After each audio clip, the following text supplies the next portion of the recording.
Welcome in, everybody, to another episode of the Flagship podcast. I am Taylor Estes, and as always, I am joined by Horns 24/7 columnist Chip Brown, who is actually on location in Kansas City before Texas men's basketball or Big 12 men's basketball tournament kicks off there. Before we get into a ton of football talk today, I'm just going to preface this with Chip is not in the most ideal situation for recording this podcast, but with men's basketball tournament going on and then also with Texas spring football kicking off, we're just going to roll with it. So Chip, how are you doing today? Hey, I'm coming to you live from the bowels of the T-Mobile Center here in Kansas City, where, as you mentioned, the Big 12 basketball tournament will get going on Wednesday night with the lower seeded teams trying to fight their way for the right. Well, Texas will face the winner of Oklahoma and Oklahoma State, and literally Oklahoma State basketball coach Mike Boynton is about 50 feet from me right now talking to reporters. So we're kind of on location for this episode of the Flagship podcast. You could hear anything. You could hear, people, yelling, screaming. Who knows what's going to happen? But we'll just make it memorable, Taylor. I know we got a lot of football to cover because we finally got to talk to Steve Sarkisian as spring football kicked off on Monday. Yeah, for the first time, Texas held their first spring football practice Monday morning. They will have another practice Wednesday morning. Probably when you actually listen to this is when it's going to be going down live. And then one Friday before Texas takes spring break. But yeah, Chip, we did talk to Steve Sarkisian after the spring practice. The first time we've talked to him since the December early signing period due to the freeze after the February signing period that led to us not being able to catch up with him before spring football. But there was a lot of things that Sark said. And I think one of the biggest surprises, I would say, Chip, that he mentioned after Monday's practice was he alluded to the fact that Xavier Worthy had been dealing with a broken hand for the second half of last season. This caught a lot of people off guard when kind of pressed about why this was, kept a secret. Steve Sarkisian got a little snippy back and defensive about it. His whole thing was he, didn't have to tell reporters what was going on with Xavier Worthy and also didn't want to tip opponents off with an injury. But Chip, we kind of talked after Sark's availability. I think there's questions about how broken his hand was. Was it a broken bone? Was it a fully broken hand? We never saw him in a cast during the season. What was your thoughts in hearing him say that about Xavier Worthy? Yeah, I mean, what it does is it provides a little bit of cover for Xavier Worthy for the season he had last year when his numbers across the board took a step back from his record-setting freshman year when he had 62 catches for 981 yards and 12 touchdowns.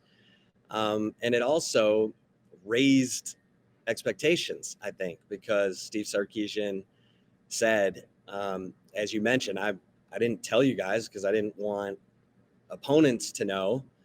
And he said, you're going to see a whole new Xavier Worthy now that he's healthy.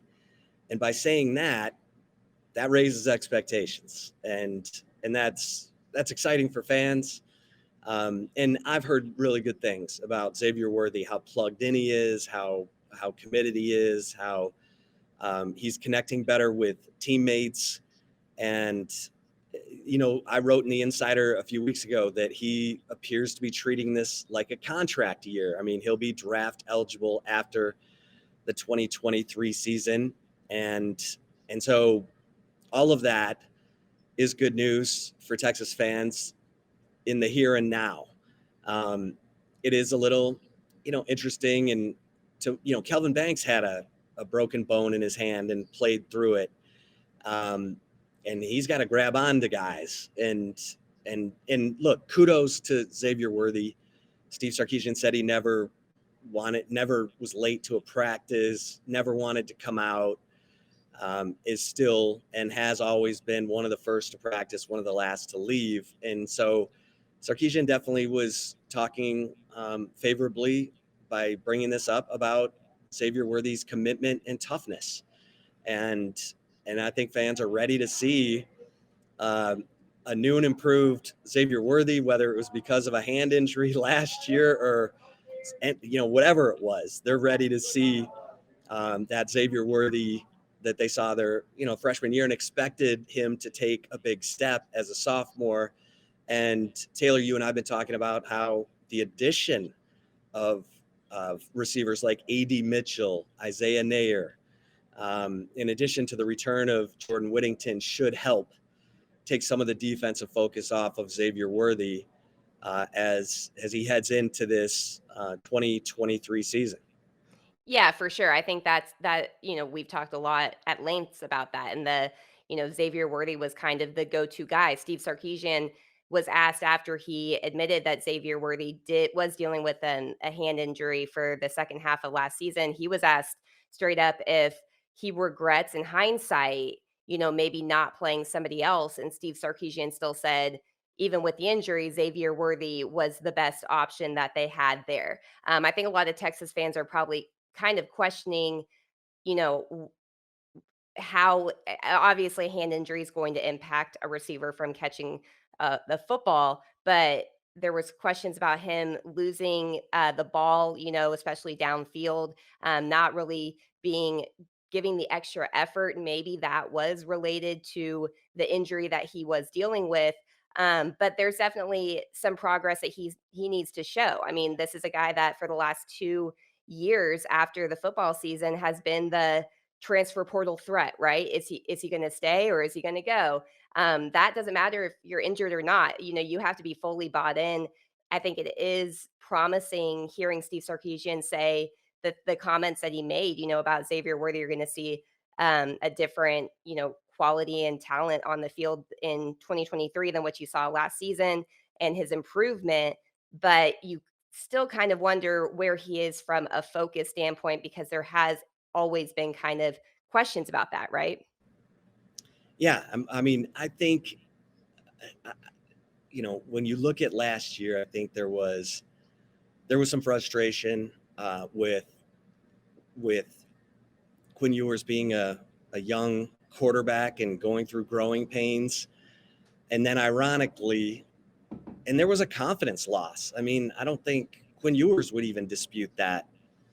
And there needs, there probably should have been patience with a young quarterback who's going through the ups and downs. And instead of showing him up, you go tell him, hey, keep going, keep plugging. And then ironically, after the 15 bowl practices, Quinn Ewers was a sharper quarterback and did deliver on the deep ball, and Xavier Worthy struggled and dropped a couple of sure touchdowns. So from what I've heard, the relationship with Ewers and Worthy is on point. Those two are connected. They've been working extra. Quinn Ewers has been working extra with the new receivers, A.D. Mitchell, Jonte Cook, DeAndre Moore, and that they're getting it together. And so, it absolutely has to improve. I mean, Quinn Ewers has to be better. Xavier Worthy has to be better. This offense has to be better. And I thought, while we're on that topic, I think Texas fans are going to be relieved to hear that the top priorities of spring for Steve Sarkisian were all related to the offense. The passing game has to get better. Third down has to get better. And the red zone has to get better. And that's, I could not agree more. The defense held up its end of the bargain last year. The offense didn't. And, with players like Quinn Ewers, Xavier Worthy taking the next step, they're going to need to, because, again, you're breaking in a new running game. And it was interesting that Steve Sarkisian, Taylor, talked about the passing game taking some pressure off the running game. Usually the running game is what takes pressure off the quarterback from having to throw it so much. But, Steve Sarkisian believes so much in his passing game. And so, he wants the passing game to help take some of the pressure off the running game this fall. Yeah, it's kind of the opposite situation as what Texas had last year. I mean, we talked leading up to the 2022 football season a lot about how Quinn Ewers didn't have to be perfect. He didn't have to play necessarily at an All-American level because he had such a solid running game at his disposal. And like, especially for a young quarterback, one of your best friends is going to be a solid offensive line and a solid running game that you can lean on to take some of the pressure off. Texas had that last year. Maybe it wasn't always utilized properly. Maybe there were some games that Sark, if you were to talk to him off the record, maybe he'd admit, maybe you should have ran the ball a little bit more and taken the pressure off Quinn Ewers, especially, against Oklahoma State when it was clear he was not himself in that game. I think Sark kind of overlooked his hand, being slammed in a door, which is what you reported leading up to that game. I think he maybe didn't give that enough attention and realize that either, play Hudson Card or lean more on the running game, because when they did rely on it, they were still in that game. Then they went away from it, and it just all hell broke loose basically. But talking about the quarterbacks, I imagine if you are listening to this and you're a Texas fan, you've seen the headlines of what Steve Sarkisian quote unquote said, right, about the quarterback competition between Quinn Ewers and Arch Manning. I feel like we would be doing our listeners a really big disservice, Chip, if we didn't put into context fully what Steve Sarkisian actually said, what he was asked about the quarterback competition between Arch Manning and Quinn Ewers, and just the quarterback room in general. In the first practice that we were at on Monday, Quinn Ewers was taking the first reps, Arch Manning was taking the second reps. However, Malik Murphy was not taking reps in practice because they're still kind of nursing him back to health from that ankle injury that he had suffered. So Sark had alluded to the fact that if Malik were healthy, he would be taking the second string reps. But obviously, what we saw was not that. And then he was asked if the quarterback competition is open or if it's Quinn's job. And he said, every position right now is open. He's not worried about which guy's going to be on the cover of what magazine next week. He's just more focused on each guy focusing on what they need to do to develop to be the best player they can be. He started off saying Quinn has an entire year of a head start, but I don't want to hold Arch back. I want to see how far he can take this thing and what it can look like. Naturally, national headlines here, he says it's open and then says he doesn't want to hold Arch back, and it turns into there's a quarterback battle, quarterback competition, heated battle between Arch and Quinn going on. Do you believe that's the case, or do you think that this is entirely taken out of context? Yeah, I mean, it's Quinn's job. There's no doubt about it. And we talked about this last week. If Arch Manning is suddenly in a battle with Quinn Ewers and something's gone horribly wrong, or either Arch Manning is, a supernova. He's the freak freshman quarterback who, Drake May was a redshirt freshman at North Carolina last year. I mean, it's so rare to see a true freshman quarterback come in and dominate. Now, that being said, Peyton Manning got thrown in as a true freshman at Tennessee, but he got thrown in. I mean, there were two quarterbacks ahead of him who got injured, and the plan is for Quinn Ewers to be the guy this year. The Manning family's okay with that. Arch Manning spends the year learning this offense, developing his relationships in that locker room, the way that Quinn Ewers did last year. And then if Quinn Ewers has the kind of year that everybody hopes, maybe he's draft eligible. Although I'm not rushing that, because that last year was a true freshman year in my mind, because he hadn't played football since, the 2020 season. So I think that you look at this thing and you say, it's Quinn Ewers' job. Arch Manning is learning. Yeah, no doubt about it. I mean, we had said that all along. I know that off-season headlines can go crazy, honestly, because there's nothing else to really talk about a lot of the months in the off season, and all eyes seem to always be on Texas quarterback position. And I think the most attention always is like on the backup quarterback at Texas, because it always seems to be some sort of off season, drama or hoopla surrounding the quarterback position.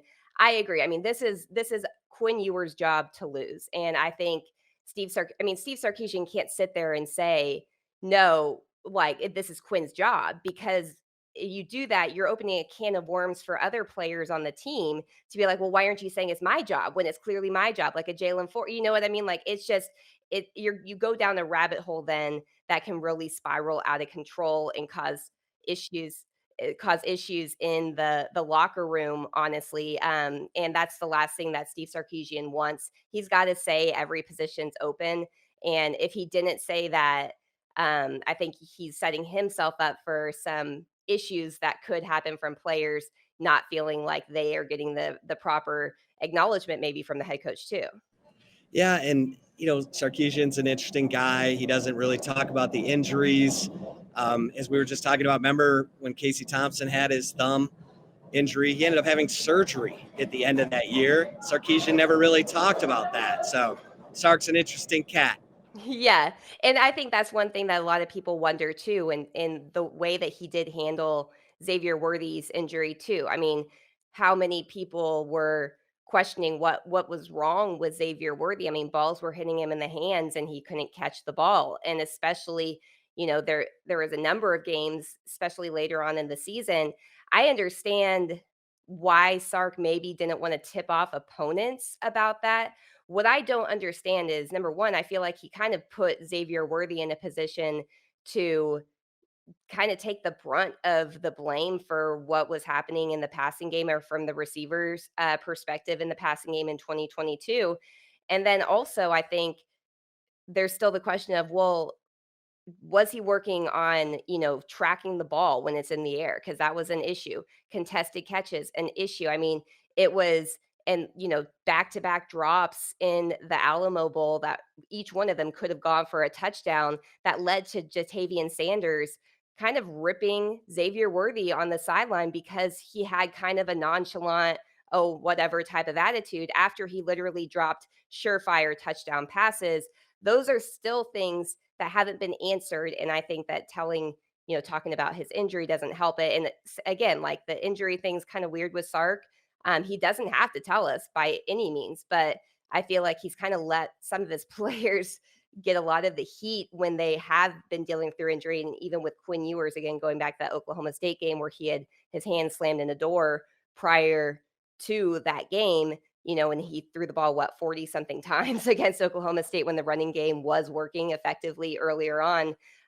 But, there's a lot of things that we can really talk about. I think, though, Chip, with the quarterback, with Malik Murphy, it was a little surprising to not see him take a passing rep in practice, though.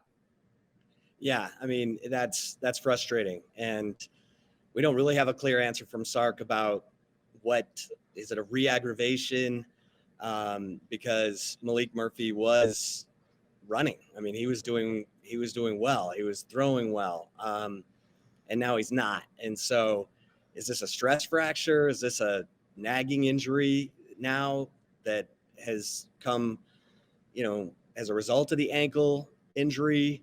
Um, Steve Sarkisian's not going to tell you any more than he absolutely has to, and that's his choice. So we just have to wait and watch and talk to our sources and find out,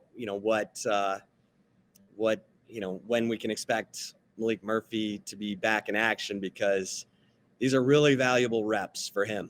Every single practice of spring is huge for Malik Murphy because he didn't get to take advantage of fully advantage of his early enrollee freshman year because of him breaking his ankle in the state championship game that he won, in December, right before he arrived in January, as an early enrollee. He obviously had planned to be an early enrollee well before that injury occurred. So that's a setback. And Texas needs that quarterback room to develop all the way through. You got Charles Wright in there also as a scholarship quarterback, but it's Quinn Ewers, it's Malik Murphy, it's Arch Manning, and right now Arch Manning is making up some ground. Yeah, he is for sure. Um, and Chip and I had talked a number of times on the Flagship podcast about the quarterback competition to really watch. Not necessarily was Arch Manning in spring ball, it was more Malik Murphy and how his development has gone. I think that him being on the team and as an early enrollee, learning the offense, kind of learning what it takes to be the starting quarterback at a place like Texas, the film study that's required. I mean, let's be honest, him and Quinn were kind of learning that on the fly last year. They didn't have the luxury of what, say, Casey Thompson had when Sam Ellinger was the quarterback and he was the backup for a number of years at Texas. I mean, Sam was a pro's pro when it came to preparation and film study and that. So Casey Thompson had a kind of a role model of what it's supposed to look like to be QB1. And then he finally got his opportunity to do that. Quinn Ewers and Malik Murphy were both learning it. You can say what you want about Quinn's time at Ohio State. The reality is, by the time he was actually fully in, he was still even learning from, CJ Stroud, and he was learning on the fly. I mean, he's never really had that, like, role model, and so now Steve Sarkisian did talk about Quinn Ewers being in a position now where he is kind of showing, you know, Arch Manning and the rest of the quarterback room what it takes to be preparing. He was also asked about his haircut, if that's a sign of maturity now that he's gotten rid of that mullet and cleaned up his beard.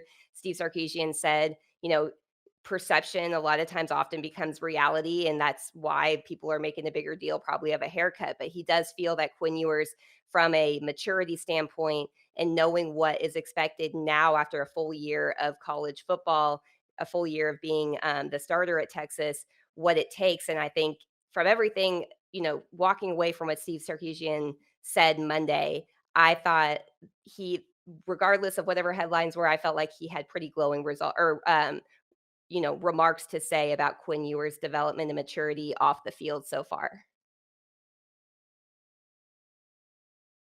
Yeah, and I think the topic of leadership is an interesting one because when you look at the names that Steve Sarkisian brought up, um, you know, Tavondre Sweat is the name that just jumps out at me because remember 2 years ago he was a guy who was so frustrated with all the changes of defensive coordinators. He had three different defensive coordinators in 3 years, and I think when the Steve Sarkisian regime came in, I think he was frustrated, and it was kind of evident in his play in 2021. Well, his play got a lot better last year, and everything, every indication is that the guy's getting ready. He's treating this like a contract year. Steve Sarkisian's brought him up a couple times as a key leader, and we know about Jaron Thompson and Jalen Ford, but Tavondre Sweat is a guy that they need to be a dog and be a big voice and a guy who holds people accountable, especially on that defensive line. Um, Steve Sarkisian also brought up Barron Sorrell. Byron Murphy is a lead by example guy, Yeah. but he also, on offense, he mentioned Jordan Whittington, Christian Jones, and Jake Jake Majors. Majors on the offensive line, and Xavier Worthy. And so, Xavier Worthy, look, that's great news. You hope it's a complete, renewed energy in Xavier Worthy. But Tavondre Sweat, after losing Moro Ojimo and Keandre Coburn, that was a big name for me among Yeah, those players. I totally agree. And I kind of feel like with Byron Murphy, it's almost similar. He kind of, in a way, kind of reminds me a little bit more of Puna Ford, the guy that's just going to play his, what off, but probably isn't going to say much, whether it's to his teammates, whether it's in the locker room, whether it's to the media. Like, I mean, I loved Puna Ford, but man, they'd bring him out for interviews and we'd be like, oh, Puna, like, because but he didn't, that wasn't him, that wasn't his personality. I kind of feel like Byron Murphy is a similar one like that too. But it was interesting to hear Xavier Worthy being mentioned in that group, especially considering, he had a pretty, I wouldn't say embarrassing, but like him getting ripped on the sidelines of the Alamo Bowl by Jatavian Sanders, who also has really become a leader. He was a guy that started developing and became a leader as the 2022 season. progressed, and he was a guy that felt he could step up and say something to Worthy when he didn't like his attitude when he came off the field after he had two drop passes.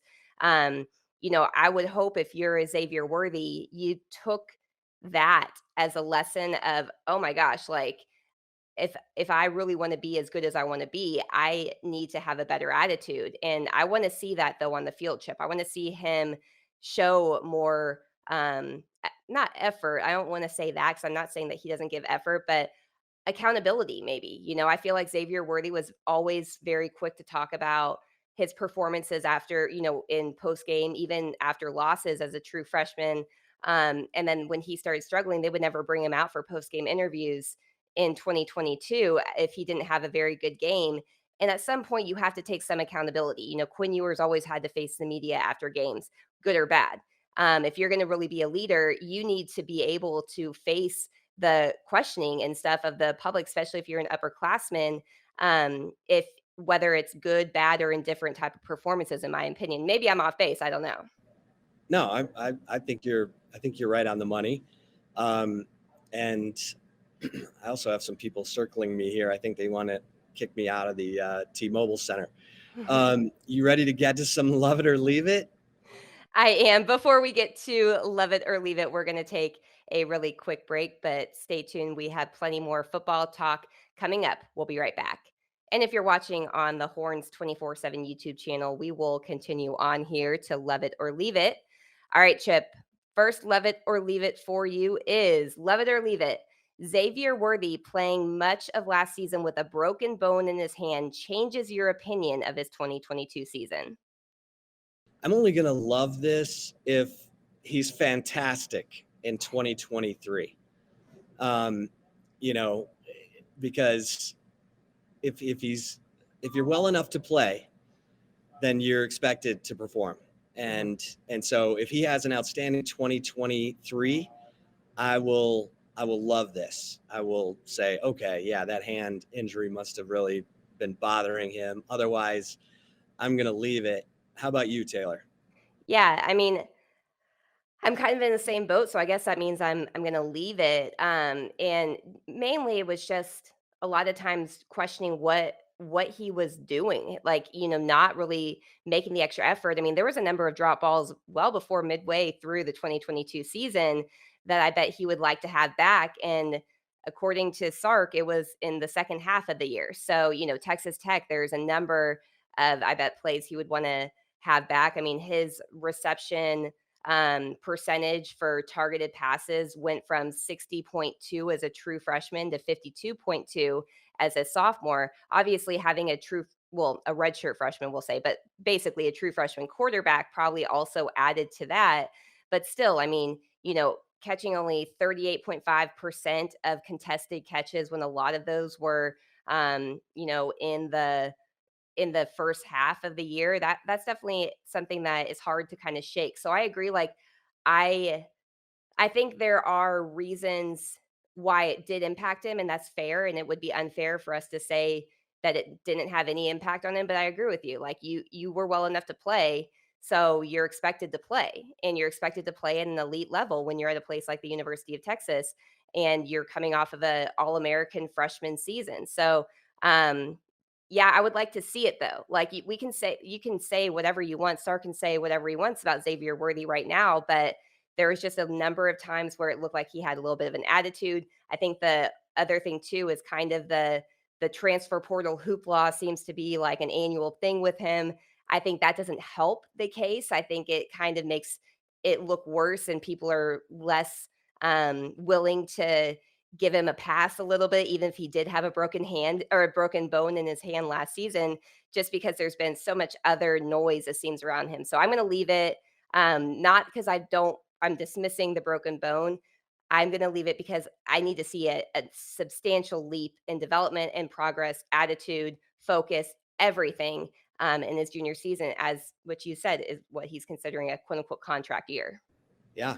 Yeah. All right. Love it or leave it. Number two.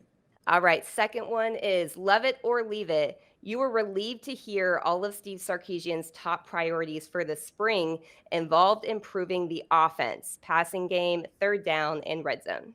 Yes, I love this. I love this with a full bear hug, because it really was the offense that held this team back. And I get it. You're going to look back at the losses. You're going to look back at TCU for sure. The offense was a no-show. Some questionable play selection. First and goal from the 2, first and goal from the 5. Bijan Robinson doesn't get a touch. But yes, the offense was inconsistent at best. The passing game, we know why. So yes, improving the passing game, improving third down, improving the red zone. I am 100% on board. Good for Steve Sarkisian to be self-aware and to make those the top priorities. I am loving this. Taylor, how about you? Yeah, I 100% agree. And I think what you said is spot on. I mean, this is a self awareness that Steve Sarkisian is taking accountability for. He may not have said it during games last season all the time, but I think that him admitting that these are some of the faults that led to some of the losses in 2022. And now they're a priority for him to fix in 2023. I mean, it all falls on him. He talks about he's always called plays. He's always, on any level of football, whether he's head coach, offense coordinator, he's always been the play caller. And so it falls on him when the offense is holding back the defense. And honestly, last season, I know that there have been some people that keep pointing back to Texas Tech, keep pointing back to Oklahoma State, saying the defense, wore down as the game wore on and they weren't playing as well as they were in the first half. Well, a big component or proponent of it, honestly, is the fact that offense couldn't stay on the field on third downs. They couldn't, they could not move the chains consistently as games wore on. Whether it's play calling, whether it was personnel, whatever it was, it all falls on Sark. So I am definitely gonna love it. I like that he took accountability for some of those issues because they were really detrimental to the success of the team last season. All right, love it or leave it. Number 3. All right, the final one is love it or leave it. Steve Sarkisian has always had a 1,000-yard rusher when he's been calling an offense in college football. That streak will continue in 2023. Love it or leave it. Man, this is interesting. I'm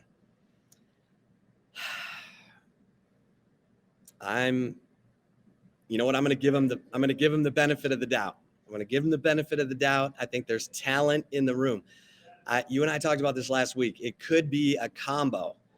It could be, one guy with 800 and something yards rushing, another guy with 700 something yards rushing or 800 yards rushing for a combo of 1,600 yards rushing. But look, you got some talented dudes in that room. When Jonathan Brooks gets back, I think he's special.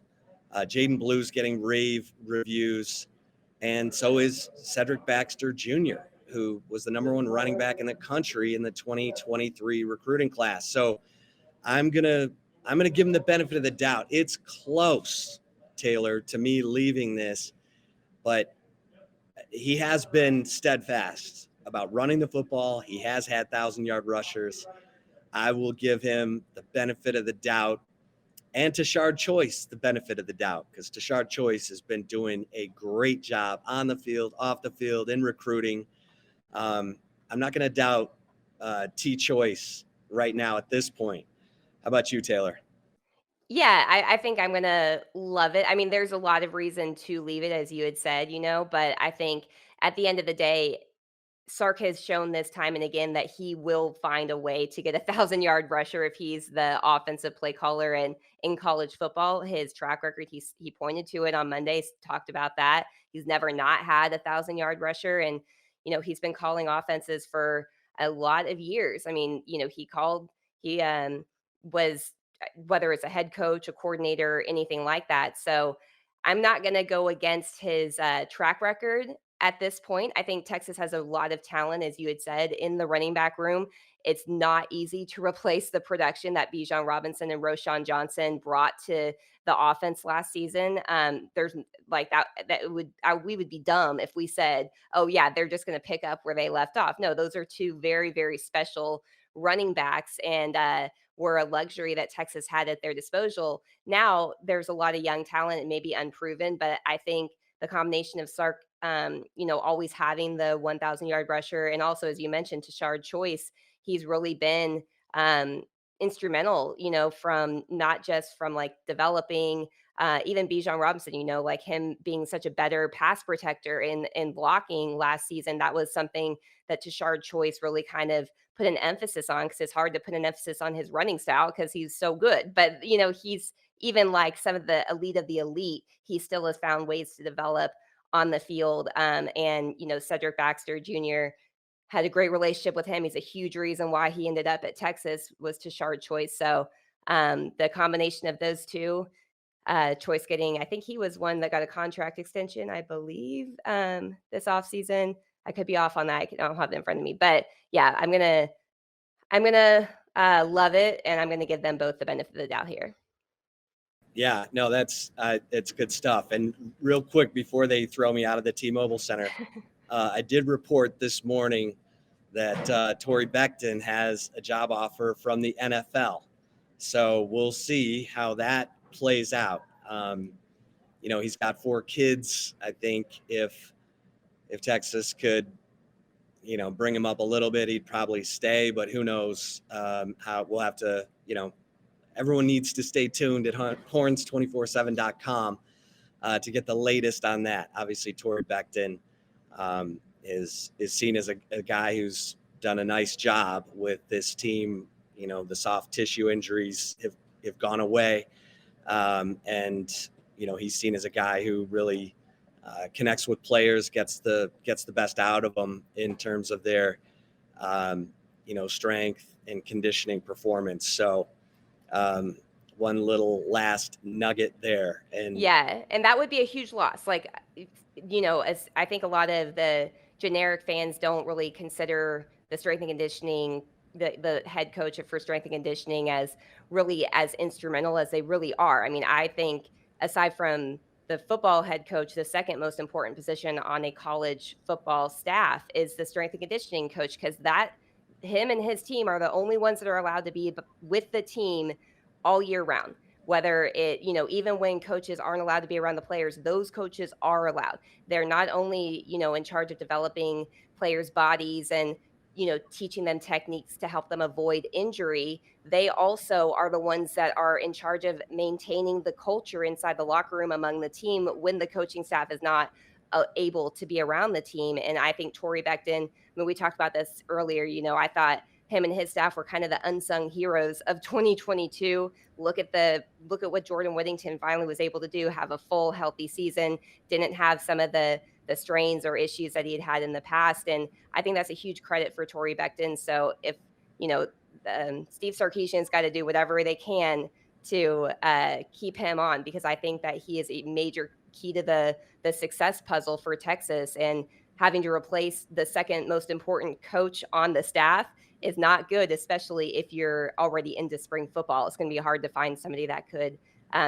be, just step in and take over from where Torrey Becton has brought this team. So this is I think should be priority number one for Sark, to make sure that they can hold on to Torrey Becton and that staff, because they deserve a ton of credit for the progress that was shown last season. Yeah, and Torrey Becton just had his contract extended through February of 2025, but did not receive a raise.